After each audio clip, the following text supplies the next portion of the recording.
کی لگن پیدا ہو جاتی ہے تو چاہے جتنے بھی طوفان ہو آپ ان کو سر کر لیتے ہیں، اور آپ کے اندر وہ حوصلہ ہونا چاہیے، ہمت ہونی چاہیے، اپنے اوپر بھروسہ ہونا چاہیے جس سے آپ اپنی منزل کو پا لیں۔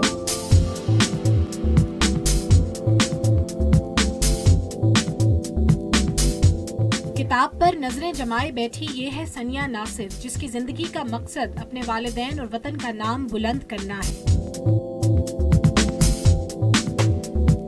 کیمبرج امتحانات میں دنیا بھر میں اول آنے والی طالبہ سنیا ناصر کا ماننا ہے کہ انسان کو فخر کی بجائے عاجزی کے ساتھ آگے بڑھتے رہنا چاہیے۔ اللہ تعالیٰ اگر کسی کو کوئی مقام دیتا ہے اور انسان مغرور ہو جاتا ہے اس مقام کے اوپر تو وہاں سے اس کا ڈاؤن فال شروع ہو جاتا ہے۔ سنیا کے گھر میں موجود ڈھیروں شیلڈز اور سرٹیفکیٹس اس کی ذہانت کا منہ بولتا ثبوت ہیں۔ سنیا کی چھوٹی بہن بھی اسے اپنا رول ماڈل مانتی ہے۔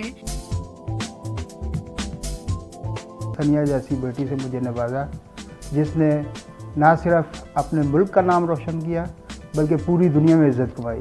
جب سارے اس کو بہت زیادہ پروٹوکول دیتے ہیں تو پھر میرا بھی دل چاہتا ہے کہ میں بھی اتنی زیادہ محنت کروں، اتنا پڑھوں کہ جو ہے میں بھی اس کی طرح فیمس ہو جاؤں۔ جب حوصلے چٹان اور ترقی کی راہ میں اٹھتے قدم شاہین کی پرواز ہو جائیں تو سنیا جیسے ہونہار طلباء اپنی ذہانت کا لوہا منواتے نظر آتے ہیں۔ سنیا کا حوصلہ اس بات کی عکاسی کر رہا ہے کہ دنیا میں کوئی چیز ناممکن نہیں، بلکہ انسان کی سچی لگن اور انتھک محنت ہی مشکل سے مشکل منزل کو آسان کر دیا کرتی ہے۔ کیمرامین نوشاد عباسی کے ساتھ سعدیہ رافع، ڈان نیوز، اسلام آباد۔